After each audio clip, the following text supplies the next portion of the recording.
"What did you just say to the janitor?" Dr. Morrison's suspicious voice cut through the hospital lobby as she watched Elvis finish a quiet conversation with Tommy Rodriguez, the night custodian who had been mopping floors at Memphis Children's Medical Center for 15 years. Elvis just smiled that familiar half-smile and said, "Just asked where the men's room was, Doc." But Dr. Morrison wasn't buying it. In the 2 hours since she'd refused Elvis entry to see dying 9-year-old Sarah Williams, she'd watched the king of rock and roll do something she'd never seen before. Instead of throwing his weight around or making demands, he had been listening. He'd talked to the night nurse about her shift schedule. He'd chatted with the security guard about his family. He'd even spent 10 minutes with the hospital chaplain, asking thoughtful questions about hospital routines. "You're planning something," Dr. Morrison accused, her voice rising with concern. "Mr. Presley, I'm warning you, any attempt to circumvent our policies will result in a call to the police." Elvis looked at her with eyes that seemed to hold a secret, then said something that sent chills down her spine. "Dr. Morrison, sometimes the most important rules are the ones written in people's hearts, not policy manuals." What happened in the next hour would prove that Elvis Presley wasn't just the king of rock and roll. He was a master strategist who understood that the most impenetrable walls always have doors, you just have to know the right people to open them. It was March 15, 1973, when Janet Williams made the phone call that would change everything. Her 9-year-old daughter Sarah had been fighting leukemia for 2 years, and the doctors at Memphis Children's Medical Center had just delivered devastating news. Sarah had less than 48 hours to live. But Sarah had one final wish that was breaking her mother's heart. "Mama," she had whispered from her hospital bed, "I want to meet Elvis before I go to heaven. Will you call him for me?" Janet had tried to explain that Elvis was famous, unreachable, but Sarah's eyes held such hope that Janet found herself dialing information, asking for Graceland. Somehow, miraculously, she'd gotten through. Elvis's assistant had listened to Janet's desperate plea, and within 30 minutes, Elvis himself had called back. "Mrs. Williams," he'd said in that gentle voice, "I'll be there as soon as I can. Tell Sarah that Elvis is coming to see her." True to his word, Elvis had arrived at Memphis Children's Medical Center at 11:30 p.m., still wearing the casual clothes he'd thrown on after the call. He'd walked through the front doors expecting to be directed to Sarah's room. Instead, he'd been stopped cold by Dr. Patricia Morrison, the hospital's night administrator. "I'm sorry, Mr. Presley, but you cannot enter this hospital," Dr. Morrison had declared, blocking his path with clipboard in hand. "We have strict policies about after-hours visitors, especially in our terminal care ward. No exceptions." For the past 2 hours, Elvis had tried every conventional approach. He'd explained about Sarah's final wish. He'd offered to make a substantial donation to the hospital. He'd even suggested that Dr. Morrison could supervise the entire visit. Every request had been met with the same response. "Rules are rules, Mr. Presley." But while Dr. Morrison thought she was winning this battle of wills, Elvis had been doing something far more strategic. He had been learning everything he could about how Memphis Children's Medical Center really worked. His conversation with Tommy Rodriguez, the janitor, had been particularly enlightening. Tommy had worked at the hospital for 15 years and knew every corridor, every shortcut, every detail about the building's layout. More importantly, he knew which rules were absolute and which ones had flexibility. "Mr. Presley," Tommy had whispered during their brief chat, "there's something you should know about Dr. Morrison. Her daughter was treated here 5 years ago, terminal cancer. Hospital policy kept a lot of people away during visiting hours. The girl, she didn't make it. Dr. Morrison's been real strict about rules ever since." Morrison wasn't just being bureaucratic, she was protecting herself from the pain of watching another child die surrounded by chaos instead of peace. Elvis had also learned valuable intelligence from his other conversations. The night nurse, Mary Patterson, had mentioned that Dr. Morrison's shift ended at 6 a.m., and that the morning administrator, Dr. Robert Chen, was known for being more compassionate about exceptional circumstances. The security guard, James Wilson, had revealed that the hospital's main security office was understaffed on weeknight shifts with only 2 guards covering the entire facility. Most importantly, he'd mentioned that the pediatric ward had a separate entrance used by medical staff during emergencies. Even the hospital chaplain, Father Torres, had provided crucial insight. He'd told Elvis that Sarah Williams had been asking for him every day for the past week, and that her room was in the East Wing, 3rd floor, room 314. The chaplain had also mentioned that he often visited patients at all hours, and that his presence in the halls never raised questions. Armed with this knowledge, Elvis was beginning to formulate a plan. But first, he needed to understand one more thing about Dr. Morrison's motivations. "Morrison," Elvis said, approaching her desk in the lobby, "can I ask you something personal?" Tommy mentioned that you lost your daughter. I'm sorry for your loss." Dr. Morrison's professional mask slipped for just a moment, revealing the grief underneath. "That has nothing to do with this situation, Mr. Presley, doesn't it?" Elvis asked gently. "If your daughter's final wish had been to meet someone who could bring her comfort, wouldn't you have moved heaven and earth to make it happen?" Dr. Morrison's hands trembled slightly as she gripped her clipboard. "My daughter died in peace, Mr. Presley. Without circus performances or media attention. That's what children need in their final hours, dignity and quiet." "I agree," Elvis said, surprising her. "That's exactly what I want to give Sarah. Not a performance, not a spectacle. Just a quiet moment with someone she's dreamed of meeting. One song, sung softly, while her mother holds her hand." For a moment, Dr. Morrison seemed to waver, but then her professional training kicked back in. "The answer is still no, Mr. Presley. I won't risk the disruption to other patients." Elvis nodded, as if accepting defeat. "I understand, Dr. Morrison. Thank you for your time." He turned toward the exit, then paused. "Would it be possible for me to speak with Father Torres one more time before I leave? I'd like him to tell Sarah that I tried to see her." Morrison, perhaps feeling a small victory in Elvis's apparent surrender, nodded. "Father Torres is in the chapel on the second floor. You can take the east elevator." What Dr. Morrison didn't realize was that she had just given Elvis exactly what he needed: legitimate access to the east wing of the hospital. Elvis found Father Torres in the small chapel, praying quietly in the front pew. The priest looked up as Elvis entered, understanding immediately passing between them. "Father," Elvis said quietly, "I need your help. Not for me, but for Sarah." Father Torres had been ministering to families for 20 years. He'd seen the healing power of hope, the way a single moment of joy could transform a child's final days. He'd also seen bureaucracy stand in the way of compassion too many times. "What do you need?" Father Torres asked simply. "I need to get to room 314, Elvis said. "Just for 10 minutes. One song for a little girl who's been brave enough to fight cancer for 2 years. Father Torres considered this for a long moment. He thought about Sarah Williams, who had been asking for Elvis every day. He thought about Janet Williams, who had been sleeping in a chair beside her daughter's bed for a week. And he thought about the hospital's mission statement, which spoke of healing not just bodies but spirits. "But we do this quietly, with respect for other patients." The priest led Elvis through corridors he'd never seen, using service hallways and staff-only passages. They encountered 2 nurses during their journey, but Father Torres's presence made their passage unremarkable. Priests, after all, were expected to move through hospitals at all hours, bringing comfort to families in crisis. When they reached the 3rd floor of the East Wing, Father Torres checked to make sure the coast was clear. Room 314 was at the end of the hall, away from the nursing station, perfect for a quiet, brief visit. 10 minutes, Father Torres whispered. "I'll keep watch." Elvis approached room 314 with his heart pounding. Through the partially open door, he could see Janet Williams sleeping in a chair beside a small bed where Sarah lay connected to various monitors. The little girl was awake, staring at the ceiling with eyes that seemed far too wise for her age. Elvis knocked softly on the doorframe. Janet Williams startled awake, and when she saw who was standing there, her hand flew to her mouth in shock. "Mrs. Williams," Elvis whispered, "I'm sorry it took me so long to get here. May I come in?" Sarah Williams turned her head toward the door, and when she saw Elvis, her entire face lit up with a joy so pure it took Elvis's breath away. "Elvis," she whispered, as if she couldn't quite believe it. "You really came?" "Of course I came, darling," Elvis said, moving to her bedside. "I heard you wanted to meet me." What happened next was exactly what Dr. Morrison had been trying to prevent, yet nothing like what she had feared. There was no chaos, no disruption, no media circus, just a man sitting beside a dying child's bed, taking her small hand in his and asking what song she'd like to hear. "Love Me Tender," Sarah whispered. "It's my favorite." Elvis began singing softly, his voice barely above a whisper, conscious of other patients sleeping nearby. Sarah closed her eyes and smiled, and for those few minutes the sterile hospital room was transformed into something magical. Janet Williams wept quietly, but they were tears of gratitude. For the first time in weeks, her daughter looked truly peaceful, truly happy.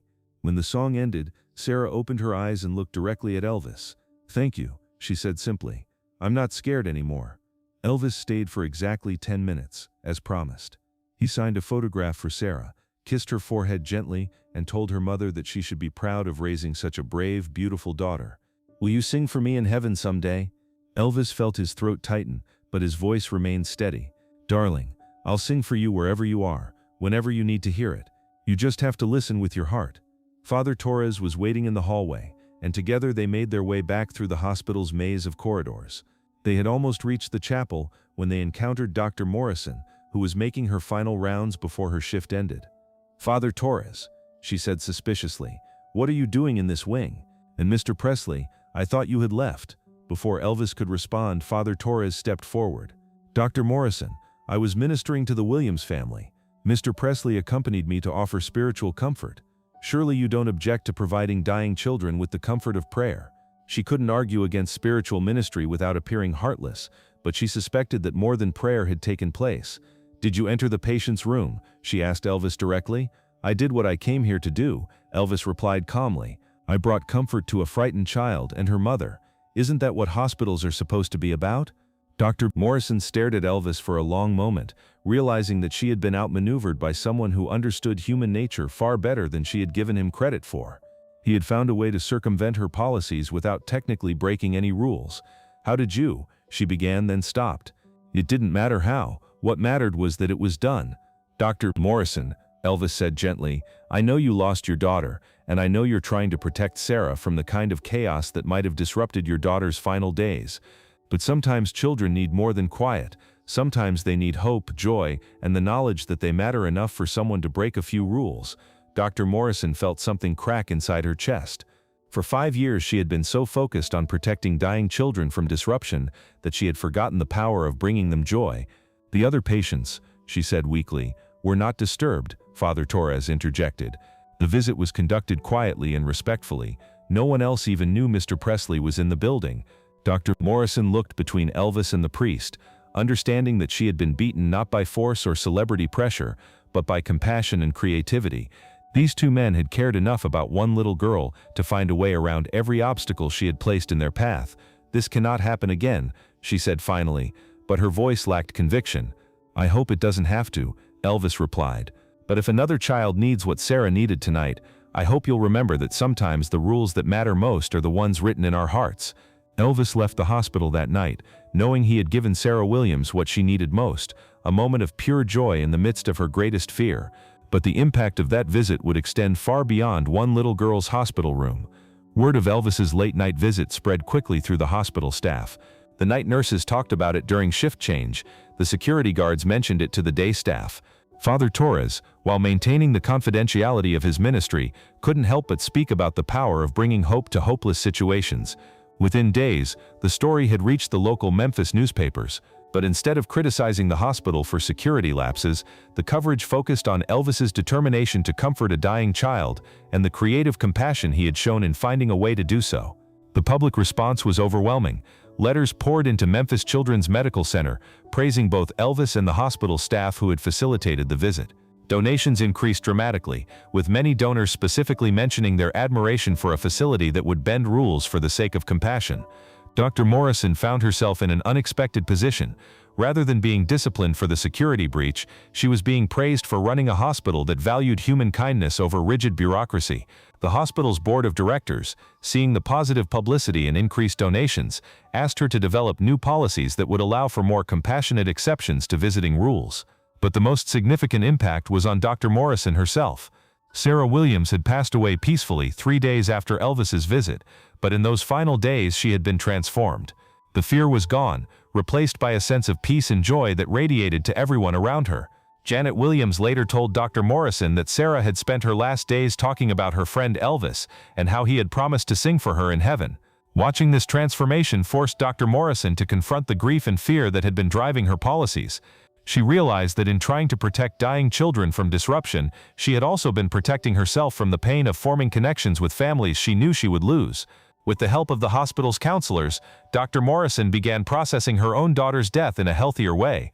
She developed new protocols that balanced necessary medical procedures with opportunities for families to create meaningful final memories. Elvis, meanwhile, had learned something important about the power of strategic thinking and collaborative problem-solving.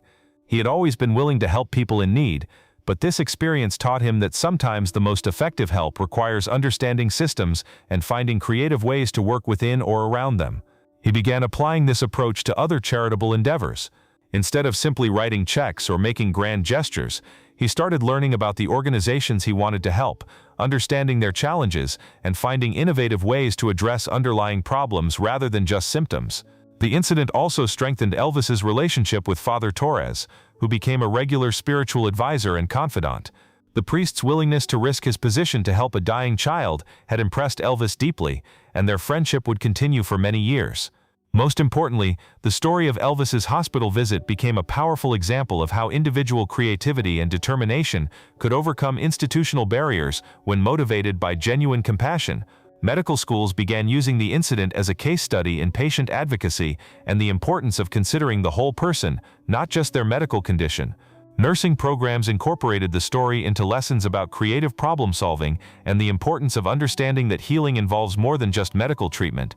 The incident demonstrated how healthcare workers could work within systems while still finding ways to address patients' emotional and spiritual needs. The story also influenced hospital policy development across the country. Many medical facilities began reviewing their visiting policies, looking for ways to maintain necessary order while allowing for meaningful exceptions when compassion demanded it. Elvis's approach, taking time to understand the people and systems involved, finding allies within the institution, and working with rather than against hospital staff, became a model for patient advocacy groups. The incident showed that confrontation and demands were often less effective than understanding, empathy, and creative collaboration. Sarah Williams had passed away, but her story lived on as an example of how one child's simple wish had the power to change an entire institution's approach to patient care. Her room 314 was eventually converted into a family comfort room where parents could stay with critically ill children, equipped with amenities that acknowledged the importance of maintaining hope and connection during medical crises. Janet Williams, inspired by the change her daughter's story had created, became an advocate for pediatric patient rights. She worked with Memphis Children's Medical Center to develop programs that brought musicians, artists, and other performers to visit children who couldn't leave the hospital. The Sarah Williams program, as it came to be known, created a formal process for arranging meaningful visits while maintaining appropriate medical protocols. The program ensured that other children facing terminal illnesses wouldn't have to depend on random chance or celebrity connections to experience moments of joy during their treatment. Dr. Morrison eventually became the hospital's Director of Family Services, a new position created to ensure that the emotional and spiritual needs of patients and families were given equal importance with medical care. She often spoke at conferences about the night Elvis Presley taught her that the most important healing sometimes happens when you're willing to bend the rules for the sake of human dignity. Years later, when asked about the incident, Elvis would say that Sarah Williams had taught him more than he had taught her. "She showed me that courage isn't about not being scared," he would explain. "It's about finding joy and hope even when you are scared." That little girl had more strength in her 9 years than most people develop in a lifetime. The story of Elvis and Sarah Williams became legendary in Memphis, but more than that, it became a template for how compassion could overcome bureaucracy, how creativity could solve seemingly impossible problems, and how one person's determination to do the right thing could create positive change that lasted for generations. Today, visitors to Memphis Children's Medical Center can see a small plaque in the lobby that reads, "In memory of Sarah Williams, who taught us that the most important rules are written in the heart." Sometimes the greatest healing comes not from medicine, but from love, hope, and the courage to do what's right. The plaque serves as a reminder that healthcare is ultimately about people helping people, and that sometimes the most powerful medicine is the willingness to see past policies and procedures to the human need underneath. But the legacy of that March night in 1973 extends far beyond one hospital in Memphis. The story of Elvis's creative compassion became a catalyst for change in healthcare institutions across America. Medical schools began incorporating patient advocacy training into their curricula, teaching future doctors that healing involves more than just treating symptoms. The incident influenced healthcare policy at the national level. Patient rights organizations cited the Sarah Williams case when advocating for more flexible visiting policies in hospitals nationwide. The story demonstrated that rigid adherence to rules could sometimes prevent the very healing that medical institutions were supposed to facilitate. Dr. Morrison's transformation became a case study in grief counseling and professional development. Healthcare administrators learned from her experience that personal trauma could unconsciously influence professional decision-making, and that healing institutional cultures sometimes required addressing the emotional needs of staff members as well as patients. The Elvis Protocol, as some hospitals began calling it, established guidelines for making compassionate exceptions to standard policies. These protocols recognized that extraordinary circumstances sometimes required extraordinary responses, and that the human element of healthcare couldn't be completely systematized. Father Torres' role in the incident also influenced hospital chaplaincy programs. His willingness to facilitate healing through creative interpretation of his pastoral duties became a model for spiritual care providers in medical settings. Seminary programs began teaching future chaplains about the importance of advocacy and creative problem-solving in their ministry. The story had a profound impact on Elvis's personal philosophy as well. He began approaching all his charitable work with the same strategic thinking he had used at Memphis Children's Medical Center. Instead of just responding to requests for help, he started proactively identifying systemic problems and developing comprehensive solutions. This approach led to the establishment of several innovative programs. Elvis funded mobile medical units that brought healthcare to underserved communities. Recognizing that sometimes the barrier to healing wasn't just money, but access, he supported scholarship programs for students from low-income families who wanted to become doctors, nurses, and other healthcare professionals. Elvis also became an advocate for mental health awareness, understanding that emotional and spiritual healing were often as important as physical treatment. He supported counseling programs and spoke openly about the importance of addressing the whole person, not just their immediate medical needs. The incident at Memphis Children's Medical Center also influenced Elvis's music and performances. He began incorporating more songs about hope, compassion, and human connection into his concerts. His rendition of "He Ain't Heavy, He's My Brother" became a regular part of his shows, often dedicated to healthcare workers and patient advocates. During concerts, Elvis would sometimes tell abbreviated versions of the Sarah Williams story, using it to encourage audience members to look for creative ways to help others. "Sometimes the most important thing you can do," he would say, "is find a way around the people who mistake following rules for doing what's right." These messages resonated deeply with his audiences, many of whom had their own experiences with bureaucratic barriers to compassion. Elvis's willingness to share the story helped normalize the idea that ordinary people could and should challenge systems that prevented them from helping others. The story also influenced other entertainers and public figures. Many celebrities began taking a more strategic approach to their charitable work, learning from Elvis's example that understanding systems and building relationships could be more effective than simply leveraging fame and money. Some performers began working directly with hospitals and healthcare organizations to develop sustainable programs rather than just making one-time donations or visits. They recognized that lasting change required ongoing commitment and collaborative problem-solving. The incident also had a lasting impact on how the public viewed celebrity activism. Instead of seeing famous people's charitable work as mere publicity stunts, the Sarah Williams story demonstrated how genuine compassion could motivate creative and effective action. This shift in perception encouraged more authentic forms of celebrity engagement with social causes. Public figures began sharing more detailed accounts of their charitable work, explaining their thought processes and the systemic changes they were trying to create. The story of Elvis and Sarah Williams also influenced healthcare advocacy organizations. Patient rights groups began training advocates in the kind of strategic thinking Elvis had demonstrated, teaching them to understand institutional structures and find creative ways to work within or around them. These training programs emphasized the importance of building relationships with healthcare workers rather than simply confronting institutions. Advocates learned to identify allies within systems and to frame requests for exceptions in terms of shared values rather than demands based on rights alone. The incident also influenced medical ethics education. The story became a teaching tool for exploring the tension between institutional policies and individual patient needs. Medical students learned to consider how rules and procedures could sometimes conflict with the healing mission of healthcare. Ethics professors used the case to explore questions about when rules should be bent or broken, how to balance individual needs with institutional requirements, and the role of creativity and advocacy in providing patient care. The story also became relevant to discussions about healthcare accessibility and equity. Elvis's experience demonstrated how barriers to care could exist even when medical treatment was available, and how social and economic factors could influence who received compassionate treatment. Healthcare policy researchers began studying how institutional cultures and individual biases could create invisible barriers to care, even within institutions committed to helping all patients. The Sarah Williams case became an example of how personal advocacy could overcome some of these barriers. Professional development programs for healthcare workers began incorporating lessons from the incident. Staff training modules explored how individual creativity and flexibility could improve patient outcomes while still maintaining necessary safety and quality standards. These programs emphasized that following protocols didn't have to mean abandoning compassion, and that the best healthcare workers were those who could find ways to address patients' full range of needs while working within institutional constraints. The story also influenced healthcare facility design and policy development. Architects and administrators began considering how physical spaces and institutional procedures could either facilitate or hinder the kind of meaningful connections that had been so important to Sarah Williams.